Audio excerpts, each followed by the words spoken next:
Hello, welcome to the Australian Institute of International Affairs. My name is Alistair Roff, Executive Director of AIA Victoria. I'd like to start by acknowledging the traditional custodians of the land upon which we meet, wherever we may be, and pay respects to elders past and present. So very warm welcome to AIA members, those in Dyson House in person who've battled here through the elements. Thank you very much for your perseverance getting here. Thank you to those joining us online and to members of the Diplomatic Corps. We'll take questions towards the end, so get through as many as we can. Zoom audience, please put them in the Q&A tab in the toolbar. So to discuss the topic of why the war in Ukraine is a post-colonial war, it's a pleasure to welcome back Professor Will Partlett. Will's an associate professor at Melbourne Law School. He's traveled extensively in Russia and the former Soviet Union. His insights draw on both his training in Russian politics and language and history at Oxford University and Princeton University, as well as his legal training at Stanford Law School. His latest book, which we're going to discuss, is The Post-Soviet as Post-Colonial. And we'll send out a link when we send the recording later to the online version and a discount code for this. So Will, thanks so much for coming back. I'll hand over to you and we'll look forward to the talk.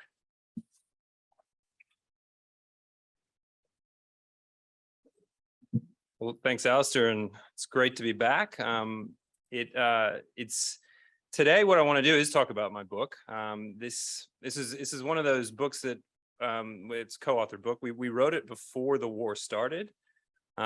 We were interested in thinking about the region and particularly looking at Russia and its kind of position in the world, not in a traditional way, right? Because I think the traditional story we tell about this moment here, which as we can see is the December 25th, so Christmas Day, 1991, when the Soviet Union finally dissolved itself, right? It imploded. Now that story, the global story from that is one that we're very aware of. This is the story that Francis Fukuyama famously said, the end of history, right? This was the end of the ideological competition between the United States and the Soviet Union. And that story has really dominated for the last 30 years, and how we think about the region, how we understand Russia, how we understand Russia's actions and so forth on the world stage. But there's another story, and that's the story we tell in this book. And that is a story of, it is a post-colonial story. It's a story of empire. It's a story that is a regional story, right? That this very day when the Soviet Union collapsed or imploded was not just the end of the Cold War, it was also the end of a very significant period in Russian empire building, right? Because if we see the Soviet Union, which we argue in the book, we should as an empire, right? As a reconstituted Russian empire. And if we see the Russian Empire as essentially a Muscovite project, right? If we go all the way back to the 7th and 8th century, Muscovy as it expands outward and then rebrands itself as the Russian Empire is then rebranded as the Soviet Union.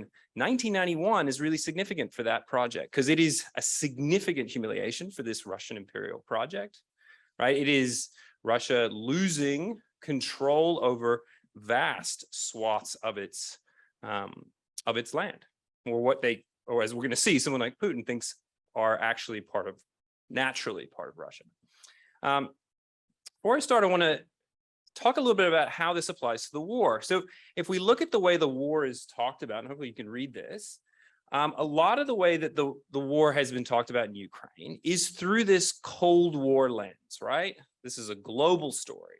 So we see here, so we see Mike McFaul, who's the former US ambassador, saying, in the global struggle between democracy and dictatorship and the fight for a peaceful Europe, Ukraine is on the front line, right? So again, that's that story of really a kind of continuation of this kind of Cold War story, that the post-Cold War world is one of the triumph of democracy, right? And again, a global story. See the same thing with Francis Fukuyama. Ukraine's triumph isn't just possible, it's unfolding now, and it would be a huge step forward toward a global democratic renewal. So again, a story of democracy. And I'm not arguing that that's wrong. We say, look, in the book, we say that's wrong. It's not necessarily wrong, but there's another story here. And we can see this Cold War story playing out even on the what's called the global left. So here we have a very famous kind of Marxist young thinker. Says a dialectical analysis of our current events prove that Putin is playing a progressive role in combating Western imperialism. So again, a kind of story here is, again, this global story now from a different perspective, obviously, than Fukuyama and McFall, but still one that thinks about it in these big kind of democracy, empire, and so forth. Similarly here, Brianna Jo Gray, who was actually the press secretary for Bernie Sanders in the US, talking about the US backing a coup and the new coup government and how we're on the brink of nuclear war and to what extent should the US be doing this and so forth. So again, kind of everything is, a lot of the way we think about the war is framed through this big Cold War global story. We see it on the right, Trump, right, saying the United States taunted Putin to the point of almost forcing him to invade. And we see similarly, actually, this is one of the more bizarre things, Noam Chomsky declaring that Trump is, as he describes here, a great statesman. So we have Noam Chomsky and Donald Trump, kind of strange bedfellows, right? Again, this, and the story here, right? If we think of the Cold War frame to understand the war in Ukraine, what is it? It's Russia's the victim, right? Because Russia's being encroached on by its former Cold War adversary, right? And that's a very powerful narrative. It's one that we hear from in academia, right? John Mearsheimer and his realist interpretation draws very strongly on this as well, right? So again, the project of this book, and I'm going to finish early so we could talk about it and have Q&A on this, because I think it is important for us to think this through in different contexts. But the Cold War story, if we think of that fateful day, December 25th, 1991, as the end of the Cold War and the end of history, right? And this kind of rise of democracy and so forth, right? It tends to shape the way we understand this war, depending on where you stand, if you're on the global left or and so forth. But the general idea is that this is a conflict between the US, maybe NATO, and Russia. And what does this story do? If we think of this framing, it renders Ukraine invisible, right? Completely.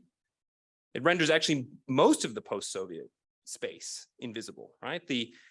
It's not just Russia that emerges from the collapse of the Soviet Union, it's 14 other countries, including the Baltics, including Central Asia, right? Kazakhstan, Kyrgyzstan, Tajikistan, and so forth. Central Asia, the Caucasus, Armenia, Azerbaijan, Georgia, right? So there's a huge number of countries that emerged from the Soviet Union that are largely invisible and that are not being talked about. And of course, in the story of a conflict and a war and an invasion by Russia of Ukraine, the Cold War frame, I do think, has a distinct danger, is that it renders that Ukrainian story and Ukrainian agency invisible, right? It sees Ukraine as essentially just, oh, it's just a pawn in the US's kind of post-Cold War encroachment into and this is actually a story that Russia wants to tell, right? If we see here, this is the Ministry for Foreign Affairs, a quote from Vladimir Putin from one of his recent speeches. It says, the West is ready to cross every line to preserve the neo-colonial system. Interesting how they use colonial language, kind of language of empire. They do not give it, and this is an official Twitter account. They do not give a damn about the rights of billions of people. We are fighting for a just and free path. The collapse of Western hegemony is irreversible, right? So again, this story that the Russians are trying to tell about, this is increasingly, we're seeing it now in recent months, is the same frame. It's a Cold War frame. It's Putin needs to sit down with Joe Biden and solve this. It's Elon Musk getting on Twitter and saying, I've got a solution to this. Right? It's often you hear it on the ABC or on people in The Age writing, I got an answer to this. And where's Ukraine in the story, right? It's important. And I think it's really significant. And the story, if one thing that I say tonight, hopefully resonates, it's that we need to be thinking about this as a regional war and as a post-colonial, post-imperial war. It explains much more. And it also, I think, is the responsible way to think about this conflict in terms of understanding its participants, understanding what's driving it, understanding what causes it. And it also helps us understand a lot of what Putin is saying in his speeches, because he's not hiding what really caused this war and what's really driving this war. And it is, at its very core, a post-imperial humiliation that a certain group of men, it's almost exclusively men, who grew up during the Brezhnev period, many of whom were in the security services, Putin and people like Patrushev and others, who are now in the highest echelons of power in Russia, who want to restore at least part of what they see as naturally Russia. Right? It's this imperial story that I think is driving what's going on now. And it's, unfortunately for us, is one that does have implications for how the war is going to end. And it has implications for how easy, or how, at least in my view, how difficult it's going to be to get a negotiated solution to this. And finally, how there will be no solution to this without the Ukrainians themselves agreeing to it, right? There will be no agreement summit where it's NATO and Russia sits down, as much as Putin would like this. And I think this is kind of what their dream is, right? Is to sit down and say, okay, we're going to just, like at Yalta, we're going to put lines on the map and carve everything up. The world doesn't work that way anymore. And it just simply, that won't happen. So how are we going to, what's going to happen? Talk a little bit about that as well as I talk on. So here's the book, and just want to talk a little bit about the cover of the book. This is actually, if any of you've been to Moscow, this is in invading, which is it's a really remarkable place. It's this outside. It's kind of on the outskirts of Moscow, and it is. If you ever want to see evidence that the Soviet Union was an empire, go there. It has, this is in particular, this is the Fountain of Friendship, and each of these individual statues is one of the Soviet republics, right? So they're kind of embodied in each of these statues. And if you walk around, you can see in the background these kind of different buildings. Each of these buildings is represented a different republic and had, kind of showed like dress, what kind of national dress they had, what they were producing. They'd often have like wheat in there, or if they produce potatoes or whatever. All right. So it was a sign. It was, of course, in Moscow, right? And a sign of kind of the idea that the Soviet Union controlled these places. In theory, they were equal, but of course they weren't. They were subordinated to the Communist Party, which, as we point out in the book, is the key institutional kind of linchpin of the Soviet Empire, right? The Russian Empire. And of course, the Central Committee met in the Kremlin. The old traditional, which is kind of ironic, given it that at least ideologically, communism was anti-imperial, but they were meeting in the old seat of Muscovy, right? This Muscovite empire, which is one of the most successful empires, if we look at it. And again, thinking of the Muscovite Empire, it went all the way across, and I think I've got a map here, actually. Skip to this one. We can see it starts in the middle there, starts in Muscovy up in the, and what's called Moscow, and expands quickly outward, south into Central Asia, and to a much more limited extent, west into Europe. But the expansion doesn't even show this here. The expansion actually includes, as many of you probably know, Alaska, famously. What is known as Seward's Folly. The Americans buy Alaska from the Russian Empire at that point, what was originally Muscovy. So it's an incredibly successful empire in the 15th, 16th, 17th, 18th, and 19th century. Of course, it collapses in the communist, in the Bolshevik Revolution, 1917, but is largely reconstituted right, in the Soviet Union, which is here. And we can see how the Soviet Union is ultimately carved up into these 15 republics. Of course, the most significant, the central one being Russia, but we have the Central Asian republics, the Caucasus, and Eastern Europe. Okay, so that's the story, right, of empire. And in many cases, the story of Russian empire building is not a particularly well-known one for a couple different reasons. And we lay this out in the book as well. One of these ideas is that many think of empire purely from the idea that empire is well, it's a Western European thing, right? It's the British Empire or the French or the Portuguese. And we think of empire as being sea-based. But what we see here is a really interesting, and Dominic Lievin is the person to read on this, is a land-based empire, right?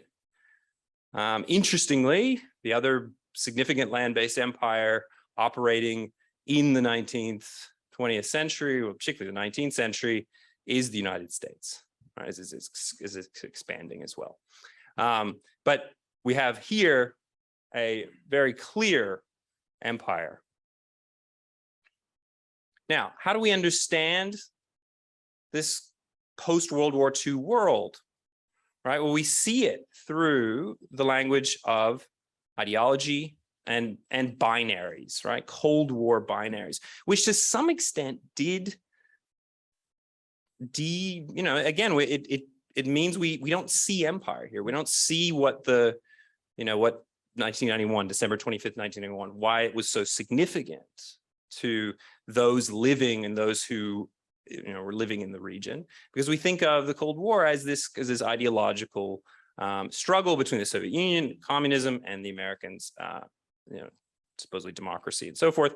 This binary here, right, between the kind of Uncle Sam versus the Russian or the Soviet bear, right? And the idea behind a lot of Russian empire building as well is that it's, particularly in the Western part, is about setting up buffer zones.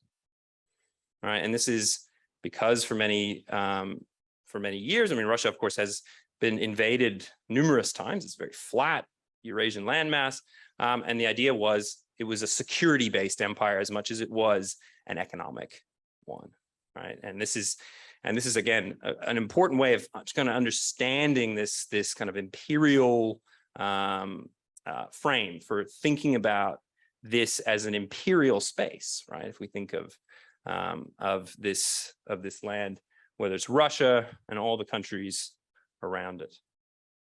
Now, look at this. So, I mean, if we want any further proof of thinking about the Soviet Union as an empire, this is some Soviet propaganda from the time, and we can see in the front the two Russians with their kind of comrades, of course, a little bit further back, but all joined together, of course, in an ideological struggle, right? So empire here is just, or at least in theory, an ideological communist struggle against or a global kind of struggle for communism. So we in many cases also miss the idea of empire in the Soviet Union because of its ideologicalization or idealization, right? In the sense that it is a kind of it was a kind of ideological movement rather than one of pure domination. And of course, behind that ideology, of course, is domination, as the Soviets exercise their power. Now, the most important moment for the Soviet Union in its empire, and this is going to be very significant to understanding the present day and the war in Ukraine as well, is World War II and the end of World War II.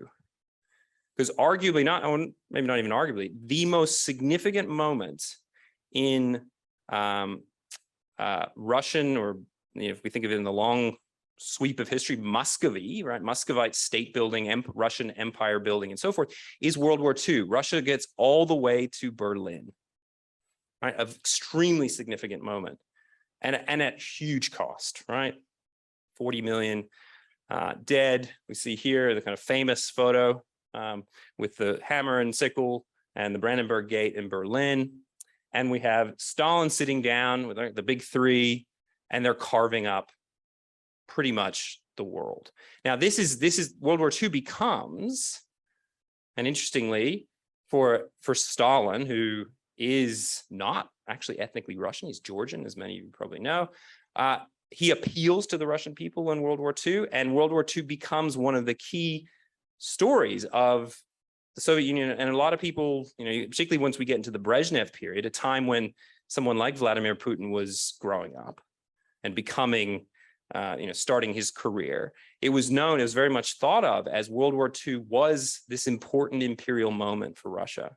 Right? Russia had its little brothers like the Ukrainians and the Belarusians, but it was the Russian people that had defeated fascism. It was the Russian people that were bringing ideological enlightenment to the world. It was Russia that was rightly in charge of this vast landmass, right? So imperial stories of World War II become very important. When we're in the post-1991 world, those flag that I showed you at the beginning has come down. We now have a situation in what is now called the Russian Federation that is highly contested, right? Highly confused around what is Russia's identity in this new post-imperial world, right? And we see, obviously here, Yeltsin, the first president, and with next to him, Putin looking a lot younger there. And if we look at, and it's interesting to see the symbols that were chosen to just kind of embody, or to, the coat of arms for this new Russian Federation that was chosen by Yeltsin. And I'll show it up in more detail. It's this. It's the old Russian Empire symbol, which is the double-headed eagle, which is taken from Byzantium, the kind of the Eastern Roman Empire. Right? So this is this idea that Moscow or Muscovy and then the Russian Empire is a third Rome. And then in the middle, just to make us very clear, we remember, is the symbol of Moscow, right? This is St. George killing the dragon, which becomes a symbol of Moscow many, many years ago, and is at the very center of all of the Russian imperial kind of iconography, and also what we see today, right? This is the official coat of arms for Russia today. So that's chosen. So we see confusion, right? On one hand, in the 1990s, Yeltsin's talking about democracy, he's talking about creating a new path for Russia, but they're choosing symbols that are imperial, right? And there is significant debate within and contestation within the elites about what should this new form of Russia look like, right? It's shorn of its former imperial holdings. What's its role in the world? What's its identity? Where does it fit?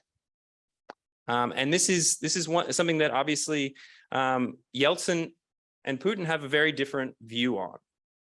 Now, of course, these same kind of questions are being asked in the rest of the region as well, right? And Ukraine is a very good example of this, right? So Ukraine wedged between, on one hand, an expanding EU, and on the other hand, a Russia that's still trying to figure out what its role is and what its identity is, and the elites are debating and so forth. And Ukraine is itself divided, right? And it's divided on a number of different areas. And we talk about this in the book. And in fact, constitutional text is quite an interesting place to see this, right? And how the state is organized, how the state is symbolized, how the state is kind of described and embodied. What is the nation building idea of Ukraine? And that becomes a really important question. And we see these kind of periodic, what have come to be known, colored revolutions, where Ukraine toggles between looking towards Russia, right, with leaders like Yanukovych, Kuchma, and others, and then looking towards Europe with leaders like Yushchenko, and now obviously Volodymyr Zelensky. So real debates about what it means to be Ukrainian. What does it mean? Because this is, of course, for many in Ukraine, this was the collapse of the Soviet Union was an opportunity. Here's our opportunity to engage in real state building. And there was, of course, a very significant and important historical sense that Ukraine was different than Russia. And it was a story that was largely being told by Ukrainian historians and others. And it was bubbling under the surface of these kind of uprisings. And what's significant is that in most, at least the most significant one, the 2014 Maidan uprising, 2013-2014 uprising, which ultimately leads to the annexation of Crimea, it had nothing to do with NATO. In fact, what it had to do with was whether Ukraine was actually going to join the European community, the kind of in an economic type thing. And that was something that the Russians were very uncomfortable with. So we can start to see, and I'll talk more about this, but we can start to see as Ukraine started to develop, and this was happening over time, and it's a generational change as well, as Ukrainians were starting to say, well, actually, I want to speak Ukrainian, not Russian, or I want to speak English and not Russian. I want to have schools that don't. We want to limit the amount of Russian language television stations we have. And so forth. These things started to really rankle the former imperial metropole in Moscow and the Russian government. So let me now turn to the causes of the war. So this is what obviously we hear a lot of discussions about. And this picture here, of course, is NATO expansion. And of course, the central story of this kind of what caused this war is the idea that NATO caused it, right? Russia, to a large extent, remember the quote that I had from Trump before, like basically we're pushed into this. So both the right, the kind of extreme right or extreme left are kind of in agreement on this story that the West is to blame, the United States is to blame, NATO expansion is to blame. And if we look at this picture, we can maybe see why, right? Again, and particularly if we think of this in a Cold War kind of way, it's like, well, look, the Cold War's over and the US was just rubbing Russia's nose in it, right? I've heard people say that, I'm almost paraphrasing, but the idea here is like, there were promises made between Gorbachev and Reagan. The number of debates that people have about this are significant. But again, what's that story? It's a Cold War one, right? It's a story of Russia and the United States, Russia and NATO. It's not a story about why did these countries, all of these countries in there, Poland, the Baltic states, now, as we know, Sweden and Finland, Bulgaria and so forth, Romania and so forth, why did they all join? Were they being forced to by the Americans? No.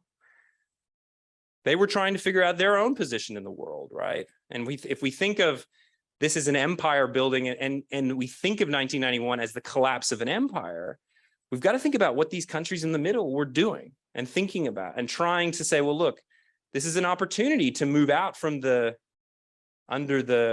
have a deep historical memory of this imperial project that started in Moscow, which was called Muscovy, that became the Russian Empire, that became the Soviet Union. They have a long history of thinking we need to move beyond this. And so maybe that was what was driving this NATO expansion. Okay, so this is a story that suggests that there's something else going on here. And what's really going on here, and this is where I think there's actual real evidence suggesting that what has caused this war is really not NATO expansion, but something else. And this is what Putin himself has repeatedly said. This is a picture of what's called the triune people, right? This is an idea that dates all the way back to the Tsarist period. The idea of the triune people is that the Russians, the Belarusians, and the Ukrainians are one people. This was invented in the 19th century by Russian imperial kind of ideologues. It is now something that Putin, who spent a lot of time reading these types of these histories, believes very strongly. And I'll quote. I actually think it's worth quoting what he wrote. And this is an article that he wrote called "On the Historical Unity of Russia and Ukraine." You know, when someone writes on something, it's going to be, you kind of get what he's saying. Russians and Ukrainians were and are one people, a single whole. These words were not driven by some short-term considerations or prompted by the current political context. It is what I've said on numerous occasions and what I firmly believe, I being Putin. I therefore feel it necessary to explain my position in detail and share my assessment of today's situation. So that's how he starts this essay. All right, and this is what he says on on February 21st, 3 days before the invasion. He says, he goes on to say in this same thing, which he said numerous times, the wall or the separation between Russia and Ukraine is the result of deliberate efforts by those forces, and by those forces we can think of as being NATO or the United States or maybe Poland, that have always sought to undermine our historical unity. The formula they apply has been known from time immemorial: divide and rule. Okay, so this is it, right? This is how he sees the world. And I think it also helps us understand things about this war so far. And I think this is why this framing is correct. First, why would the Russians think that Ukraine would collapse in 3 days? If they didn't believe, and in this case, Putin didn't believe, that they really were just one people, and that this was just the kind of, this was a Western or a neo-Nazi junta that was in control. And as soon as they came in, they just poof, disappear. And of course, that didn't happen, right? To them, Ukraine was invisible. And the Ukrainian nation building project, which we have seen has been one of the incredibly effective fighting force, has become visible to them now. And I think is really, kind of shocking, this kind of conception. It also explains a very, I think, critical thing is if NATO, and I'll go back to this picture, if NATO was really the issue here, why would you invade Ukraine? Because as soon as you invade Ukraine, what's going to happen? Georgia's probably going to join, it hasn't yet. Sweden and Finland are probably going to join, and they have, right? Putin, this is going to happen, right? Putin's not an idiot. Something special, right? Something different is going on here. If you're worried about NATO invading a non-NATO country on your border, it's just going to trigger it, get it even closer. And that's, of course, what's happening. Georgia's flirting with NATO now. Central Asia's talking to NATO, right? So there is, it just doesn't make sense. It doesn't add up unless we understand this as an imperial war. Another thing which doesn't make a lot of news, but which happened right before the war as well, is this man here. Does anyone know who this is? It's a guy named Medvedchuk. He is a Russian oligarch, Russian-Ukrainian oligarch, who is very close with Putin. Putin is this guy's daughter's, he's the godfather to this man's daughter. So they have very close personal ties. Medvedchuk was always seen as as essentially Russia's agent in Ukraine. Before the war, or in the months before the war, Medvedchuk's TV stations are taken off the air by Zelensky. And again, this is seen as being a very significant thing. And finally, I mean, we've talked more about this in the Q&A, is that it now is reported by Reuters and many others that in the days before the war, the Ukrainians came to Putin and said, look, we can give you guarantees we're not going to join NATO. We will not join. We can give you guarantees. And the Russians didn't listen. Putin didn't listen, and they still invaded. Right? This was planned. And of course, the American intelligence told us that they've been planning this for a while. It was planned. It was preordained. And I think it's because understood as this idea of this historical unity, the triune people. Right? Russia has basically asserted control, if we look at the map again, over Belarus. Right, that red country there, and is now since 2020 in particular, there are massive protests in Belarus. The Russians helped Lukashenko, the president of Belarus, put those down. Now Belarus is essentially in a union de facto, not de jure, with Russia. Ukraine was seen as being next, right, in this story. So it helps us understand, as I said, how the Ukrainians are fighting, why they're fighting so well, right? The Ukrainian mobilization, 18 to 50, all men. We haven't seen anything like what we saw in Russia. Ukrainian men are fighting. The morale is high. It's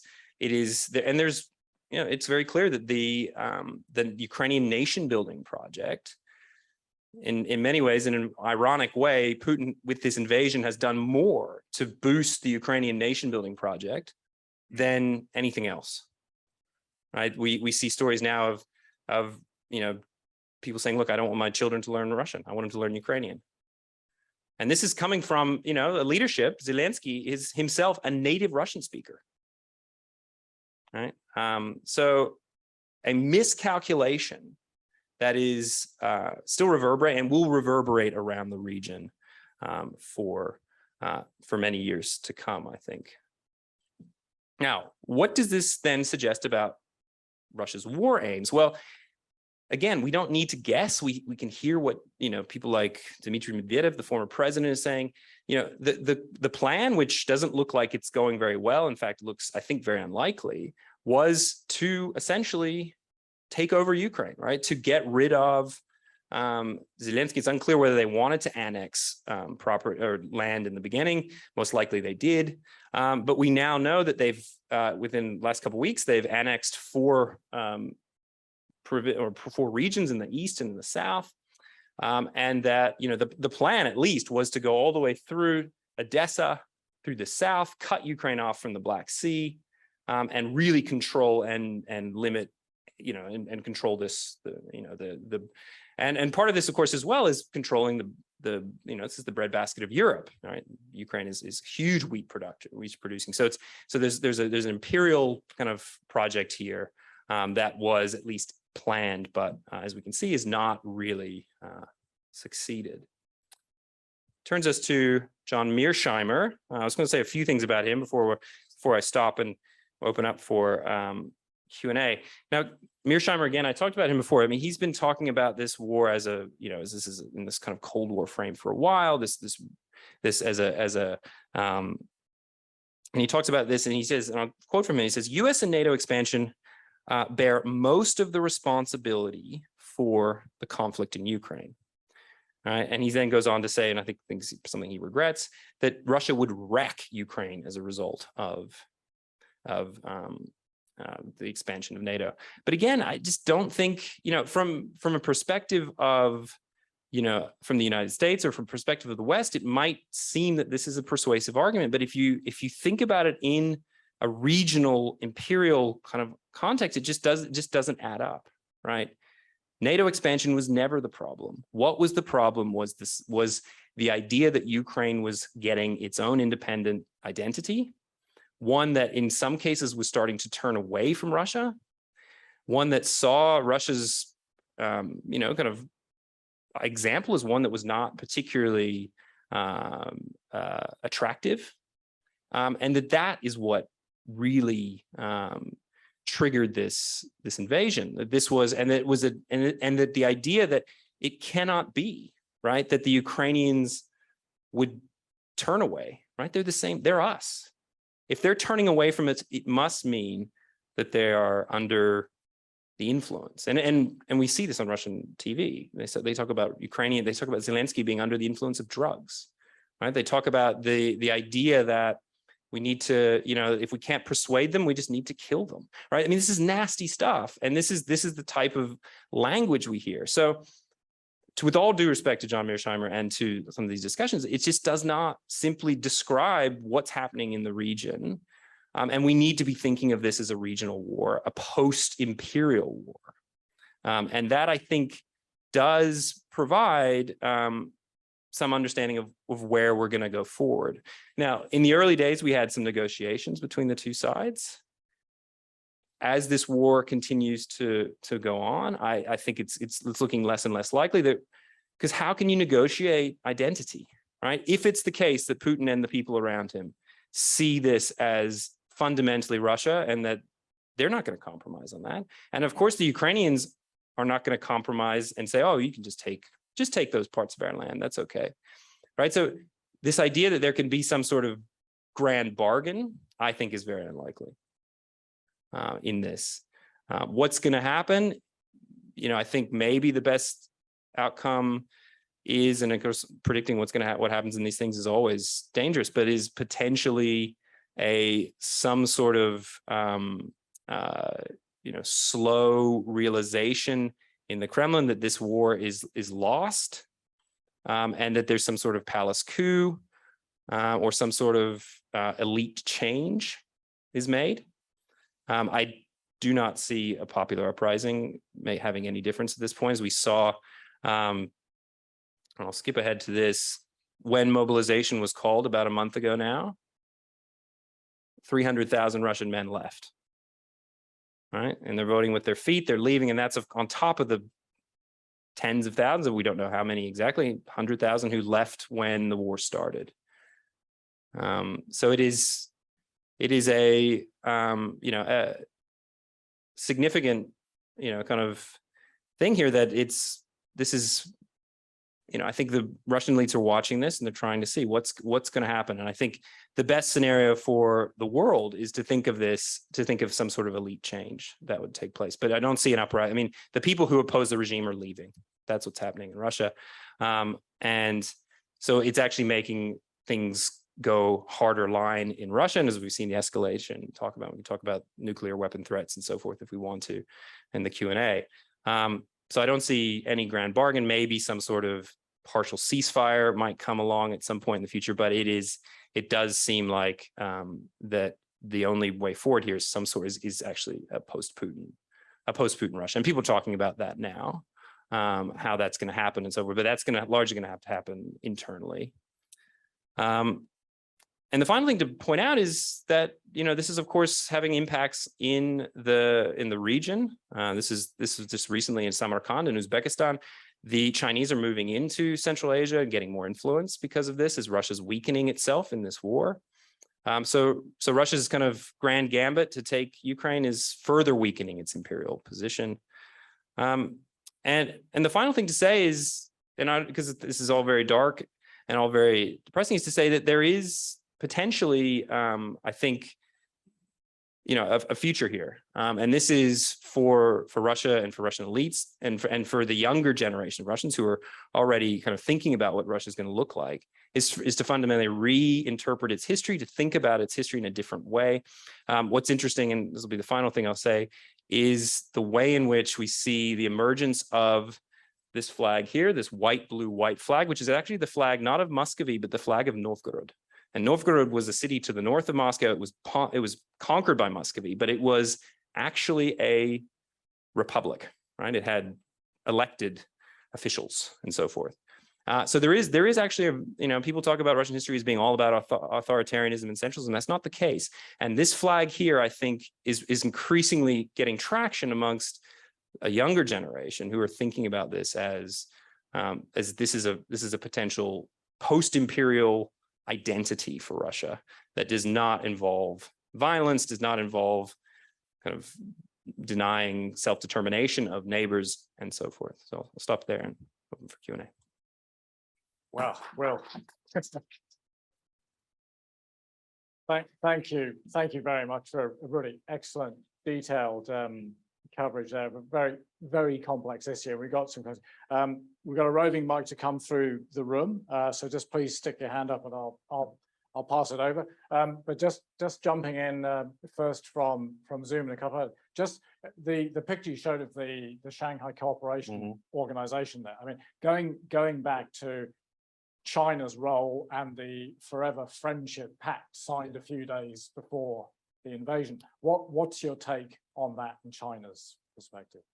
Well, I think, there's no question that Russia and China are what I think a number of people have called frenemies. They are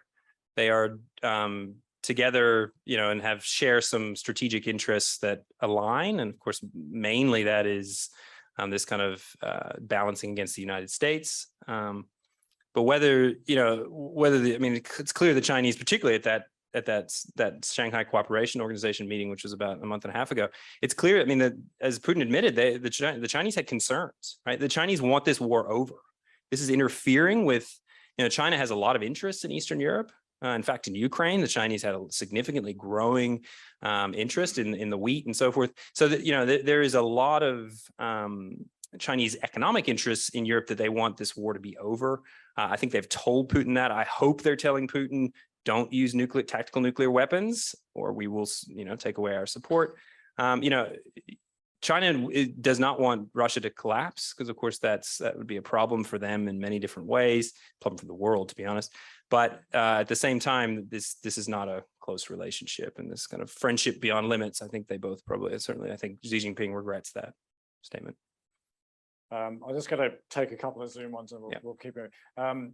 As the pressures and the costs are increasing for well, Russia and Ukraine and everybody, issue of a negotiated solution. Do you see anyone who could, or organization that could undertake a sort of, honest broker shuttle diplomacy type of role? Interesting question. I mean, if you look at the one shuttle diplomacy kind of player in this that's played a very interesting role is Turkey. Turkey has been moving between both sides in a very interesting way. I mean, in some ways, Turkey's supporting Russia. In some ways, Turkey's supporting Ukraine. They're playing both sides.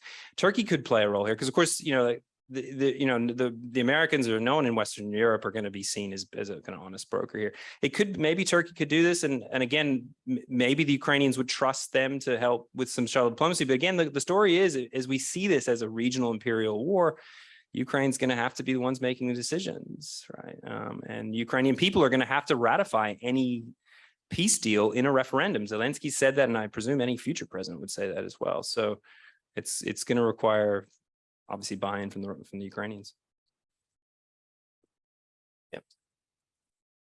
Hi, thank you very much for a very detailed and very impressive argument that you have developed so far. My queries refer to your premises that you used at the very beginning. Yeah. One of them is that Russia is a security conscious state and has paid a price of 40 million people.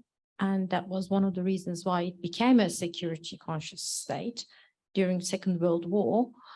Can you please comment on where Russia in history has been invaded through over the centuries?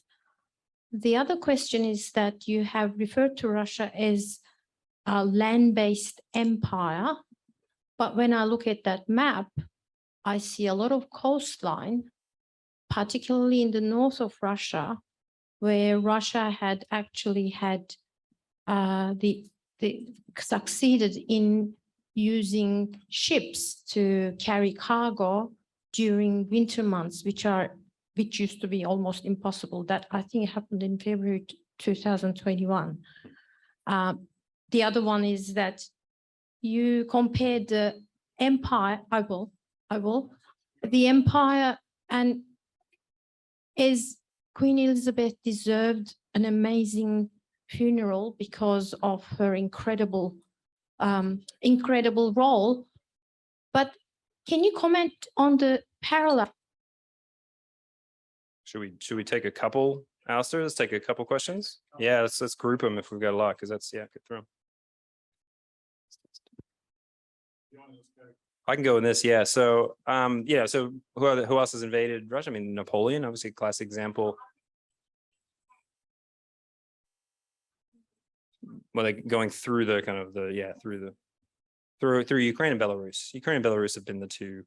And in some ways, Russia and Muscovy sees them as the little brothers, because in some ways they see them as the kind of the buffer states. Now, land-based empire, it's until recently, I think you're right, it might be becoming a sea-based empire because of climate change, maybe, but it's traditionally been a land-based empire, one that's, the Trans-Siberian Railroad, it's been a very based on that. The questions? We got a lot coming. Yeah. Talking again about Russian empire, past, present, future. How strong is that idea of Russian empire to those in the sort of 25 to 45 demographic? I think it's much more contested. I think it's, you ask many people, I mean, it's very hard to get reliable polling now, but I think if we look at the number of people leaving Russia, who are in that demographic, who've been mobilized or put into the draft to fight the war, suggests that they don't believe that they need to be fighting this war for Russia's historical unity with Ukraine.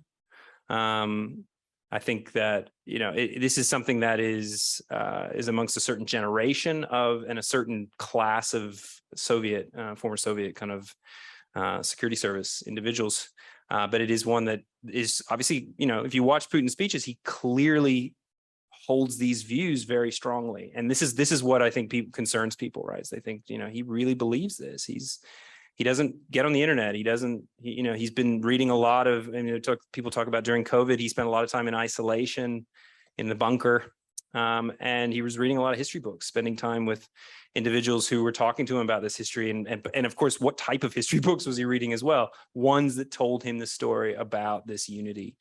But I don't think that's something that, younger Russians, broadly share the way and certainly wouldn't invade a country to prove it. And won't be and are not dying. I don't think the morale and the level of support for the war and the mobilization is a strong sign that that's just not. It's just there just isn't the support there. But if this drags on and word is getting out through Russia, what's really happening? I mean, how likely do you think a popular uprising is? Or is there a role for Navalny? I mean, Navalny, I think, is there. I mean, obviously, he's sitting in. He's been put in like 6 or 7 times in a row. He's been put into isolation, into kind of solitary confinement. The destruction of the Navalny movement was very significant in, I think, planning for this war. Now that we look at it in kind of retrospect, because Navalny was the real attempt to actually create. Navalny was creating a broad-based movement that could potentially dislodge Putin and his people, and they saw a different kind of vision for Russia, not a Russia that's reactive, that's still frightened of the world, one that wants to dominate, but actually one that wants to be creative, that wants to engage young people, wants to do kind of, as a very famous blogger once said, is a country for living, right? Not for kind of grand stories of historical unities and so forth, right? And I think so. Navalny, to me, Navalny really, embodies that. Whether but he's in prison and his people have all been dispersed, right? Most of them now are in the West or have left, or in and it's I'm skeptical that a popular uprising is going to do it at this stage. Now that could change in a couple of years' time, but at the moment, the Kremlin has been very successful in essentially eliminating any attempts at kind of mobilization against the people in power. I'll take another Zoom question, then we'll come to one here. But you talked about Putin sitting in his cave and reading history. I mean, to what extent is he second guessing his own military and imposing his own views or whatever? And they clearly haven't performed very well. But are new people that he's putting in going to make a difference? I think the key issue that we're seeing is that the Russian army, the Russian military as an institution has been hollowed out and is largely ineffective. It has, as we've seen, the morale is low. The way that it operates, it's not very flexible. It just seems to be poorly organized. There now is reports suggesting that FSB internal reports suggesting that 80 to 90,000 Russians have already died. Soldiers have died in this war. A huge number of commanders have been killed as well. So just, and Putin, and part of this is the centralization, right? When you centralize power for as long as we've seen under Putin, institutions really start to fester and they start to hollow out. And they don't function particularly well. And the Russian military, which at least on its face was this great force, right? And that this system was very good at making shows of force, right? Shows of kind of demonstrations of power. But when we see war is the ultimate test, right? When we see that they're actually being tested on the battlefield, they're failing.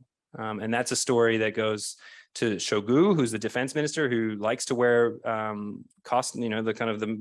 dress, but he's actually not really a particularly talented organizer of the military, and the commanders have also proven themselves to be every moment to be outmaneuvered by the Ukrainians.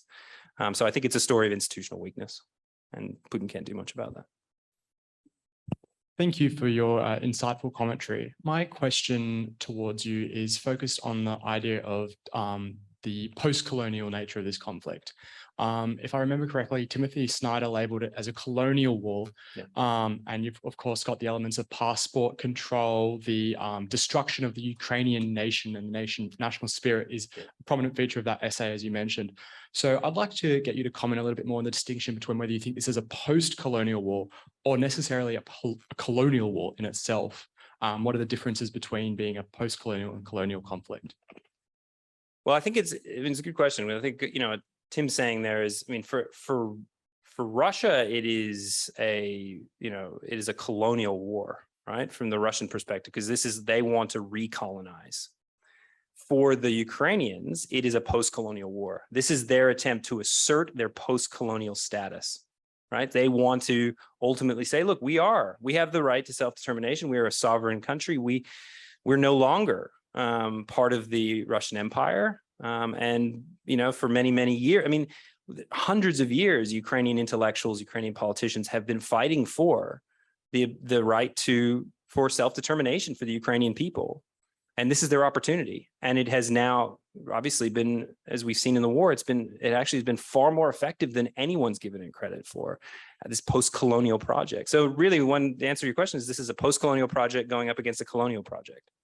And what's interesting to see is that the colonial project in Russia seems to be failing, right? It's held by an increasingly old, male, leadership that comes from security services. The post-colonial project in Ukraine is broadly shared by, Ukraine's 44 million people, by a vast number of people. And, and we're seeing that on the battlefield and morale. We're seeing that in the way that the Ukrainians have run social media campaigns and the solidarity amongst, remarkable stories of, oligarchs who've hated each other, who are now, standing shoulder to shoulder in support of the Ukrainian national project. So it does show the post-colonial project that Ukraine has started is really effective. Thank you. David Lamb, member of the Institute. It has been said that Putin is a dictator. Dictators cannot lose wars. They cannot afford to. Putin needed a distraction, and you have shown amply why he might have thought that Ukraine was an easy play. Yeah. Now, a dictator can't afford to lose a war, so he's certainly not going to negotiate. Therefore, he's likely to get tougher and tougher, which is perhaps why Biden is being quite strident in saying, don't you dare. Yeah. What's your thoughts? Well, I think that's right. At least for Putin, this is existential. He's made this existential, right? For a leader who until now has always valued strategic ambiguity and ability to kind of to shift his position, he's trapped now. He's trapped in essentially he can't negotiate, and he could certainly never negotiate for the Russian army to leave, because of course that would be the end of his it would show, right? It would show that ultimately that he has no power. So he's trapped in this, and this is why people worry about the use of tactical nukes, because what's next? I hope we don't get there, but it does tend to suggest, and I've written this, that this post-colonial aspect, colonial versus colonial, post-colonial aspect suggests that we are not going to see with Putin in power a negotiated end to this war. It will either continue in some sort of low-level force, or it will continue to remain as it is now for many years, until or unless Putin is replaced and someone else comes in. So, and I think the most likely of that is going to be some sort of elite palace coup. Chris Ludwig, member of the Institute, and thank you very much for a most insightful talk. One of your scenarios as to how this could possibly play out was that there could be a palace coup. And I just wondered, from what I've been reading, and if I'm correct, that some of the backers of Putin are even more hardline than he is. So I just wondered how that would play out then. Well, it would, if we're going to see any end to the war, it would have to be someone from what people are calling and these individuals are being very quiet at the moment, right? But there are people in the Russian political elite now who do not support this war. We have very good reporting from people who are talking to them. They are not going to say this publicly. Of course, the people who support the war are saying it publicly. And in fact, there are, as you say, people pushing Putin to do more, right? There are some bloggers on Telegram who would like Putin to use tactical nukes, right? And this is scary stuff. But there are people, I think, as well, who are on the other side. As this war continues and it becomes more and more clear that Russia can't win the war, I think there is some hope amongst the Russian elite now that this mobilization is going to ultimately work. Just throwing bodies into the war is going to either stabilize the front line to the point where it gets to some sort of ceasefire, or that it will lead to more Russian advances. But I think that's unlikely. And as it becomes more and more clear that this war is continuing to fail, I think we might start to see voices that were once silent start to speak up. And that might also come with some uprisings and some discussions. We'll see. But I think it's going to have to be an elite-led, either pushing Putin out or him being asked to leave, or being, like what happened to Gorbachev. He was on holiday and all of a sudden he found himself, under arrest, right? That could happen. Things could change very quickly in this. And the more pressure Russia's under, Putin has created the single most dangerous moment for his leadership in 22 years right now. And it's only going to get worse. Okay. We're just about out of time, but maybe I can just pitch one more in from Zoom. The role of the Russian Orthodox Church. Putin's spoken a lot about getting close to them. Do they play a role, and how much do they figure in Ukraine?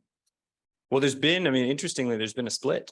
So the Ukrainian Orthodox Church has formally split from the Russian Orthodox Church, because the Russian Orthodox Church has shown, and in many cases, I think Orthodox communities around the world have been shocked to see Patriarch Kirill saying, kind of backing a lot of this language that Putin and his supporters of this is a holy war, this is a war of liberation, this is a war of against our enemies and so forth. So, and it's a story, and this is a long, again, historical story of the Russian Orthodox Church essentially taking the side of the state. Right? It has never been historically a independent force in Russian society. The Orthodox Church has always subordinated itself to the state, and when we see the state in Russia, at least in the Muscovite state, it's the leader, right? It's the autocrat, and as a result, that's meaning that they're losing influence, right? There's been a split in Ukraine, and significant. This is probably one of the more significant splits in the Orthodox Church that we've seen in the last couple hundred years. That's happening now because of this war. Okay. Well, Will, thank you very much. We could obviously go on for hours on this. We haven't got all through the questions, but we've covered a huge amount of ground. So thank you for taking the questions, being so informative, the presentation. Thank you to the Zoom audience for your interest in dialing in. We'll see you next time. Those in the room, please stick around and still talk.